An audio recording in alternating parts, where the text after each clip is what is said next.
Bismillahirrahmanirrahim.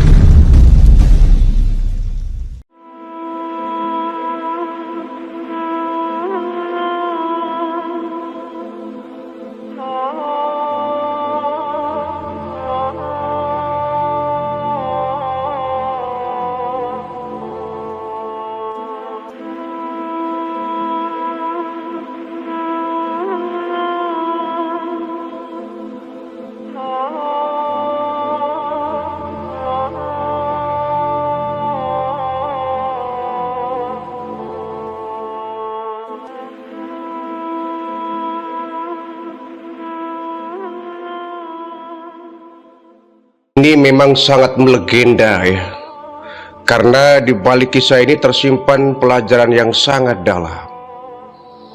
Yaitu satu kisah yang disampaikan oleh Abdullah bin Umar, bahwa beliau berkata, sungguhnya aku pernah mendengar baginda Rasulullah Sallallahu Alaihi Wasallam bercerita bahwa di zaman dahulu, di zaman kaum Bani Israel, terdapat 3 orang soleh. Yang 3 orang soleh ini satu hari mereka sedang berjalan di gurun pasir yang dikelilingi oleh bukit-bukit batu. Ketika mereka sedang berjalan sambil berbincang-bincang, tiba-tiba turun gerimis. Dan dari turun gerimis ini berubah menjadi hujan yang deras. Ketika hujan mulai turun dengan deras, 3 orang soleh ini mereka kocar-kacir ya. Mereka lari tunggang langgang mencari perlindungan, mencari tempat yang bisa bernaung ya, dari turunnya hujan itu. Mereka berlarian mencari tempat yang teduh. Walhasil mereka menemukan ada sebuah goa ya. Orang Jawa bilang dilalah. Sudah harusnya mereka menemukan sebuah goa. Yang goanya nggak terlalu besar ya. Aja mereka sangat senang dan gembira ketika melihat goa itu, artinya mereka bisa bernaung ya, bisa berteduh dari hujan. Mereka bilang, ini kebetulan ini ada goa, yuk kita ke sana. Masuk mereka ke dalam gua. Sambil di dalam gua itu mereka mengusap-usap baju mereka yang sudah terkena air hujan itu. Setelah mereka di dalam gua ini, terjadilah sebuah mimpi buruk ya. Kejadian yang sangat luar biasa ya. Yang kata baginda Rasul, fan hadarat sahratun minal jawal.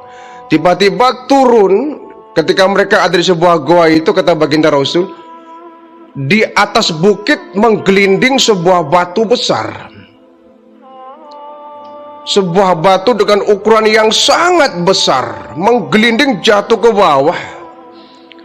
Fasadat alaihimul ghar, sehingga batu itu menutupi pintu goa itu.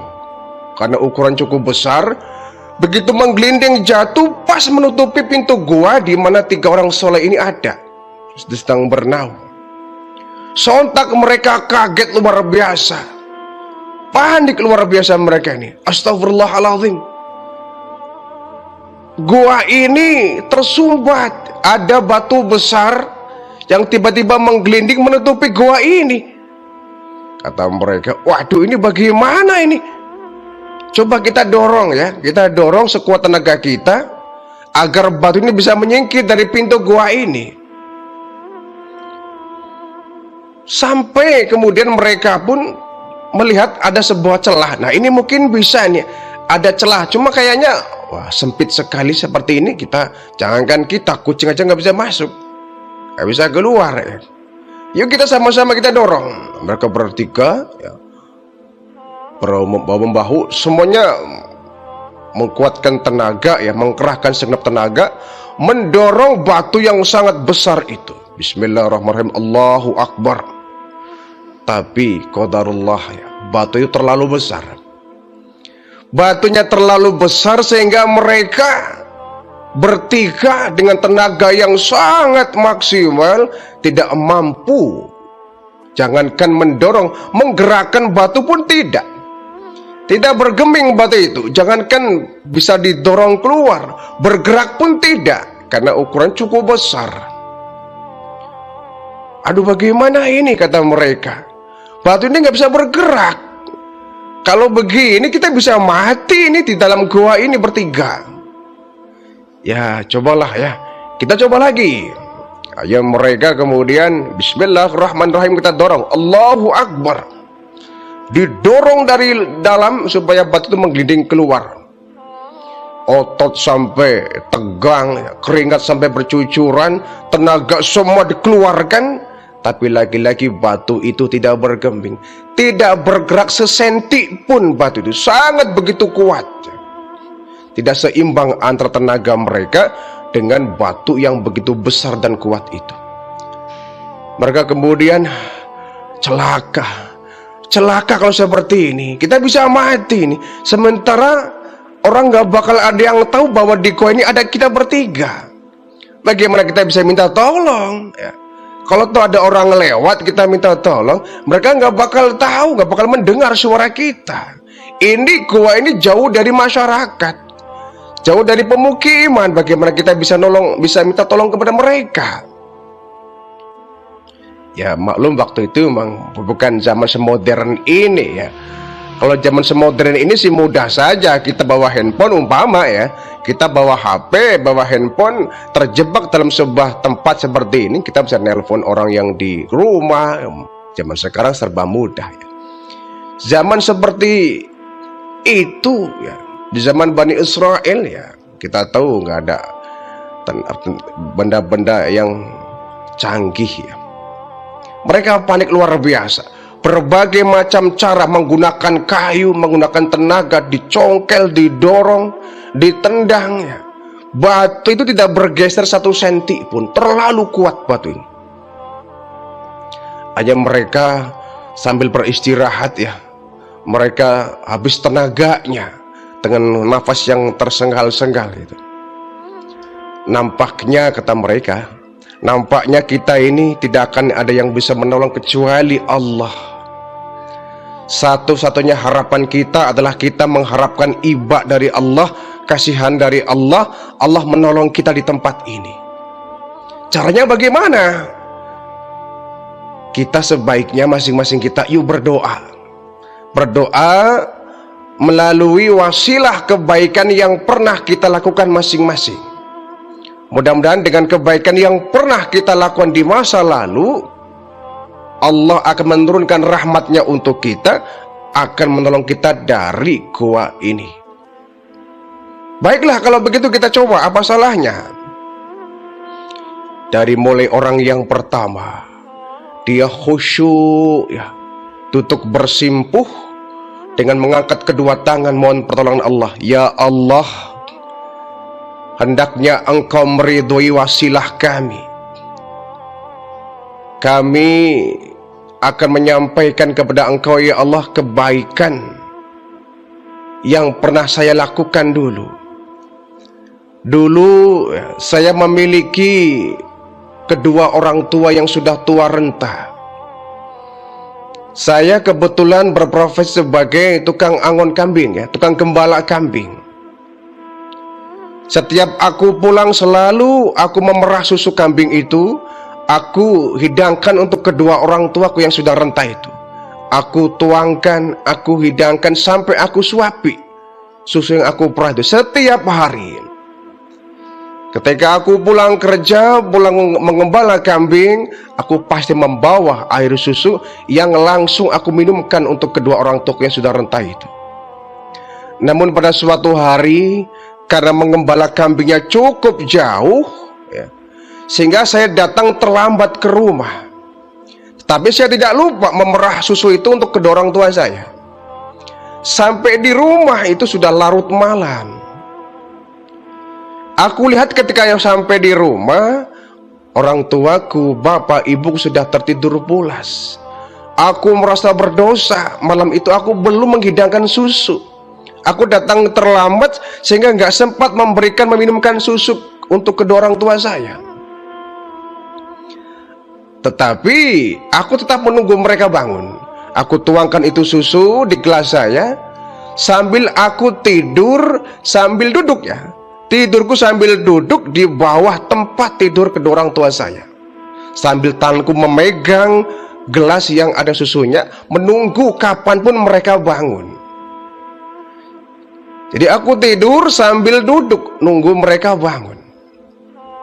Sampai tengah malam, sampai sepertiga malam yang akhir belum juga bangun. Akhirnya begitu mendekati subuh, orang tuaku bangun terlebih dahulu daripadaku.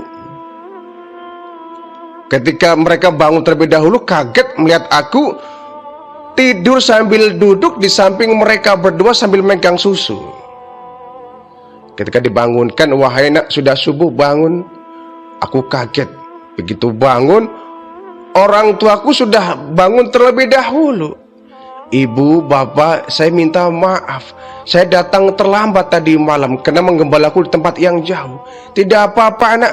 Berarti kau semalaman tidur di sini. Kau tidur sambil duduk. Betul ibu. Luar biasa kau. Aku nggak mau ibu bangun kemudian nggak ada susu yang bisa ibu minum. Jadi aku tidur di samping ibu, samping bapak sambil duduk. Kapanpun, jam berapapun ibu bangun, bapak bangun, aku sedia menyuapi, meminumkan kedua susu gelas ini. Luar biasa Muna. Udah bu, sekarang bapak sama ibu minum. Ya Allah, doa orang ini, aku ikhlas mengerjakan semua itu. Aku mengabdi untuk bapak ibuku yang sudah tua renta karena engkau ya Allah. Kalau perbuatanku dulu berbakti kepada kedua orang tuaku menyebabkan engkau ridho kepadaku ya Allah, tolong ya Allah, singkirkan batu ini. Selesai berdoa, qadarullah ya, dengan izin Allah itu batu bergeser. Mereka gembira, gembira luar biasa. Alhamdulillah, batu ini bergeser. Tetapi kata mereka, ini sangat sempit sekali, hanya berapa senti, sementara badan kita gede-gede ya. Innahu la yunjikum min hadhihi sakhrah. Kita nggak bakal bisa keluar gitu ya di dalam sebuah goa ini. Kalau begitu, kamu yang kedua ya.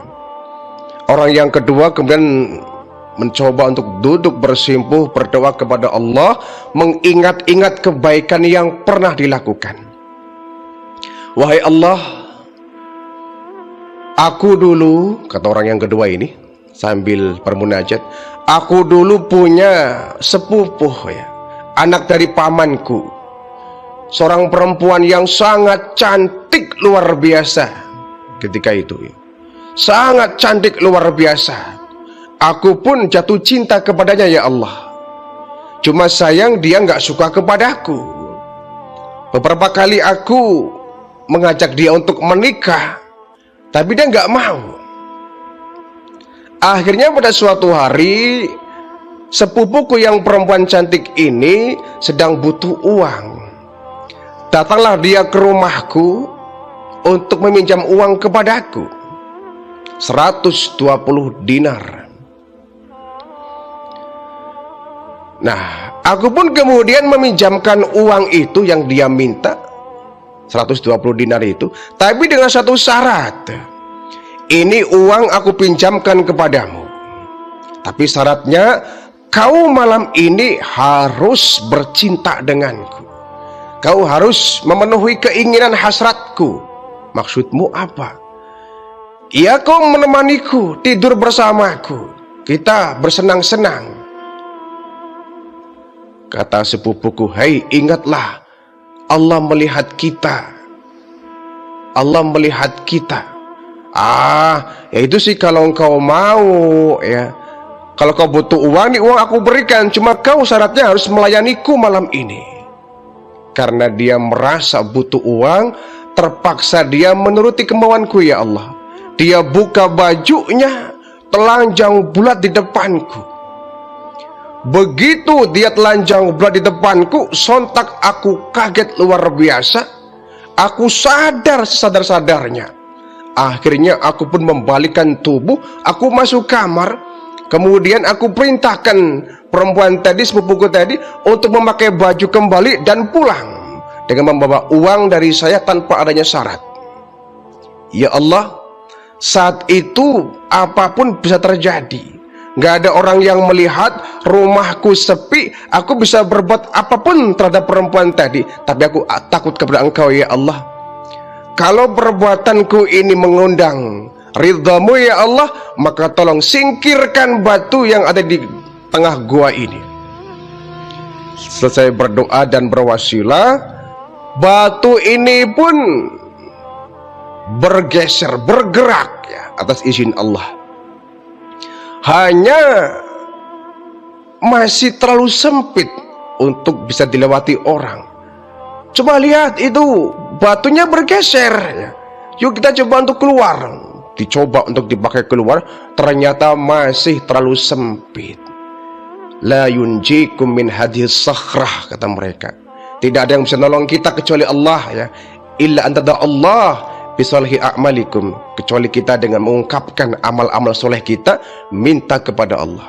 Nah sekarang kamu yang terakhir, semoga dengan doamu yang terakhir batu ini bisa bergeser lebih luas lagi. Baiklah, orang yang ketika tampil, dia duduk bersimpuh mengingat-ingat kebaikan yang pernah dilakukan. Wahai Allah, kata orang yang ketiga, aku dulu punya karyawan yang setiap bulan aku gaji mereka. Dari hasil berkebun, mereka bekerja, setiap selesai aku gaji mereka, kasih gaji untuk mereka, bayaran. Nah tiba-tiba ketika sudah semua selesai mengambil gaji, ada satu kantong uang milik seorang karyawan yang saat itu tidak ada. Kata saya kepada karyawan, ini satu orang lagi kemana ini? Nggak tahu tuan. Ini bayaran dia, gaji dia, gimana ini? Baiklah, kalau begitu saya simpan sajalah. Barangkali besok dia akan datang ke sini. Tolong sampaikan ya, cari dia. Barangkali sekarang lagi ada halangan, ada kegiatan, ada acara, ya, ada keperluan. Tolong sampaikan, gajimu segera diambil. Baik tuan. Bubar ya, karyawan ini bubar semua. Sampai ditunggu 1 jam, 2 jam, 3 jam, sampai 1 hari. 1 hari ditunggu, nggak datang juga ini karyawan ini. Ini kemana ini orang? Dia belum dapat gaji kok menghilang ini. Sampai 1 hari, sampai 1 minggu, nggak datang juga. Ini orang kemana ini? Sampai 1 minggu, sampai 1 bulan. 1 bulan berlalu, 2 bulan, 3 bulan, sampai 1 tahun.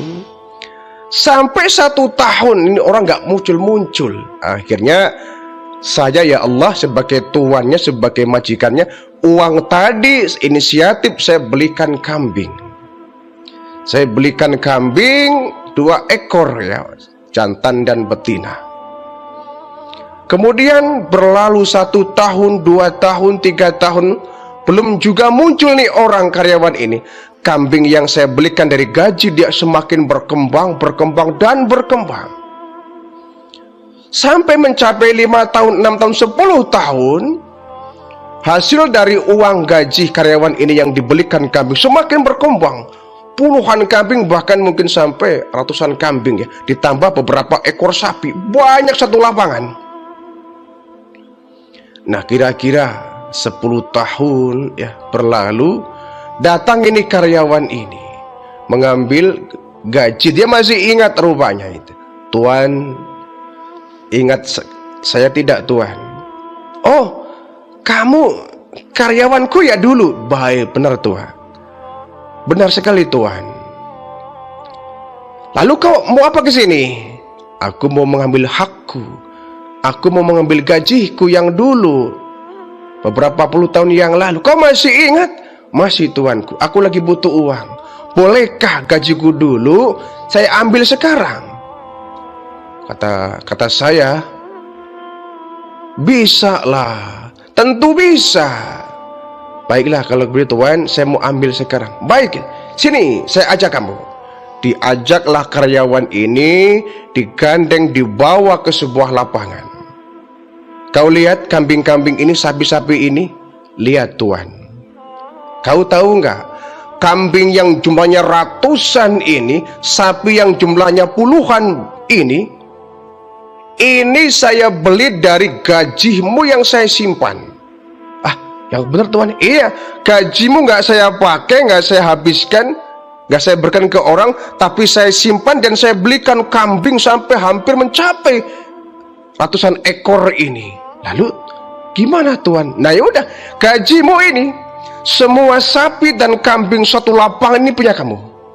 Yang benar tuan, jangan bercanda. Saya nggak bercanda. Ini punya kamu, ini uangnya kamu kok.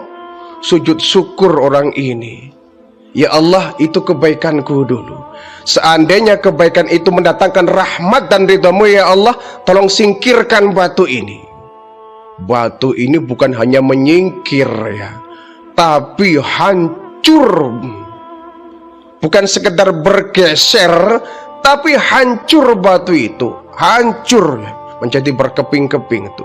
Mereka kaget luar biasa, batu itu hancur. Akhirnya pintu gua pun terbuka lebar. Sujud syukur tiga orang ini. Ya Allah, Engkau Maha Rahman, Engkau Maha Rahim, Engkau Maha Kuasa. Dengan amal-amal baik kami, Engkau menolong kami sehingga batu ini hancur. Pintu gua pun terbuka, kami bisa pulang dari gua ini. Mereka keluar dari gua itu dengan riang gembira. Sujud syukur, ya Allah, alhamdulillah kami bisa kembali menghirup udara segar. Ini kisah menjadi teladan kita ya, bahwasannya kebaikan yang kita lakukan bisa mendatangkan rahmat Allah di hari mendatang. Mungkin sodakoh kita, mungkin amal kita, mungkin infak kita, wakaf kita di hari ini, mungkin kita menolong orang di hari ini, tidak langsung dibalas di hari ini, tapi Allah membalasnya di hari yang akan datang. Semua itu qadarullah, atas izin dan kekuasaan Allah.